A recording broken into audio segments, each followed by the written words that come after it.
E T V Bharat Urdu میں آپ کا خیر مقدم ہے۔ نیوز ٹائم کی اہم خبریں۔ وارانسی کی M P M L A court نے مختار انصاری کو آرمز ایکٹ کے تحت 36 سال پرانے ایک کیس میں عمر قید کی سزا سنائی ہے۔ یہ سزا انہیں جعلی اسلحہ لائسنس کے معاملے میں سنائی گئی ہے۔ شہریت ترمیمی قانون کے نفاذ کے بعد دہلی کے وزیر اعلیٰ اروند کیجریوال نے کہا کہ بی جے پی شاید دنیا کی واحد پارٹی ہے جو پڑوسی ممالک کے غریبوں کو اپنا ووٹ بینک بنانے کے لیے گندی سیاست کر رہی ہے۔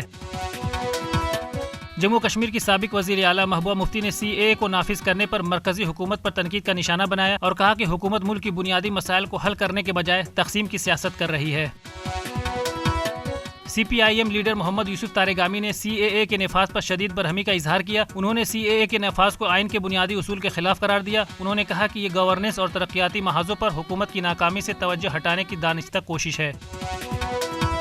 اتراکھنڈ یونیفارم سول کوڈ بل کو صدر دروپدی مرمو سے منظوری مل گئی ہے۔ وزیر اعلیٰ پشکر سنگھ دھامی نے خود اس کی تصدیق اپنے social media platform X پر ایک پوسٹ کے ذریعے کی۔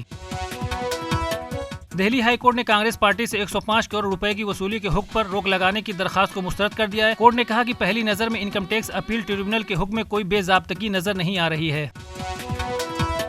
ہریانہ اسمبلی میں نائب سنگھ سینی نے اعتماد کا ووٹ حاصل کر لیا ہے۔ سینی نے منوہر لال کھٹر کے استعفے کے بعد وزیر اعلیٰ کے عہدے کا حلف لیا تھا۔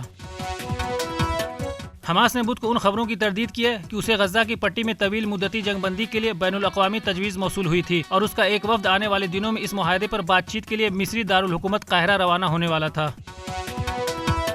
ماہ رمضان میں بھی اسرائیل روزے دار فلسطینیوں پر بم برسا رہا ہے۔ گزشتہ 24 گھنٹوں کے دوران اسرائیلی فوج کی کارروائی میں 72 فلسطینی جاں بحق اور 129 زخمی ہو گئے، جس کے بعد جاں بحق فلسطینیوں کی مجموعی تعداد 31,184 اور زخمیوں کی تعداد 72,889 تک پہنچ گئی ہے۔